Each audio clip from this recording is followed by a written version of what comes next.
Jason and I have known each other for a long time. We've worked together quite a bit. And he called me and said that he had this idea and would I love to be a part of it. So the last 5 years typically has no dancers in it. And it's a 2-person show. And now it has 6 people in it, 2 of them being shadows of the lead character and the other 2 helping to facilitate the movement on stage. And the shadow characters basically tell the story through acting and dance. So as a choreographer in theater, I always come from storytelling. It's story first. So I go to the text first and say, how do I want to elevate the emotion? How do I want to tell this story through movement so that it connects on another level and on a visceral level?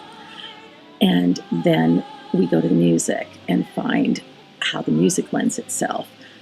So there are several different styles of choreography in the show, and most of the styles were built on the emotion of the piece. As a dancer, to approach the last 5 years was so exciting because the music is so iconic and kind of calls for movement. It feels so emotional, so relationship-oriented that to have 2 dancers in it feels natural. There's a lot of emotional shifts throughout the show, especially with the shadows now, as far as some really heightened, happy, joyful moments, and then the next number being more stoic, serious, sad.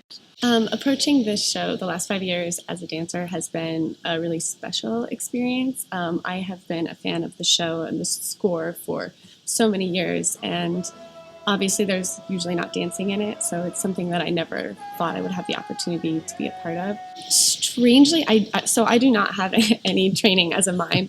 I think what it sparked for me as a young ballet dancer, I did the Nutcracker a bazillion times, as most young dancers do, and there's like the doll dance in it, so I feel like that kind of has inspired me. My mom owns a boutique, and so I've dealt with a lot of mannequins, so I feel like know exactly like kind of how their arms are, but it's